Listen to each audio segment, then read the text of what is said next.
মাগুরার আসিয়াকে দেখতে আজ রোববার সকালে ঢাকার সম্মিলিত সামরিক হাসপাতাল সিএমএইচে যান স্বরাষ্ট্র উপদেষ্টা লেফটেন্যান্ট জেনারেল অবসরপ্রাপ্ত মোহাম্মদ জাহাঙ্গীর আলম চৌধুরী।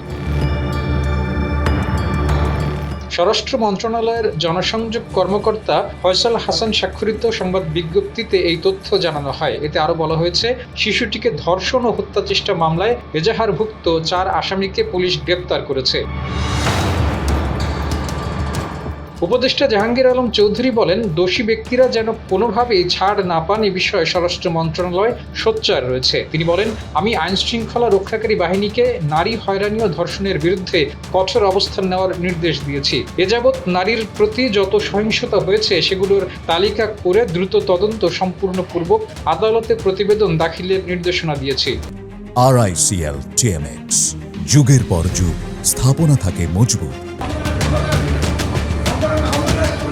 ঢাকার সম্মিলিত সামরিক হাসপাতালে গিয়ে শিশুটির চিকিৎসার খোঁজ খবর নিয়েছেন স্বরাষ্ট্র উপদেষ্টা। তিনি শিশুটির সর্বোচ্চ চিকিৎসা সেবা নিশ্চিত করতে হাসপাতাল কর্তৃপক্ষকে নির্দেশ দিয়েছেন। তিনি আরও বলেন, 6 মার্চ দুপুরে বিষয়টি জানতে পেরে স্বরাষ্ট্র উপদেষ্টা শিশুটির মাকে ফোন দিয়েছিলেন। তখন তিনি শিশুটির খোঁজ খবর নেন। সরকারের পক্ষ থেকে সর্বোচ্চ চিকিৎসা সেবা নিশ্চিতের আশ্বাস দেন।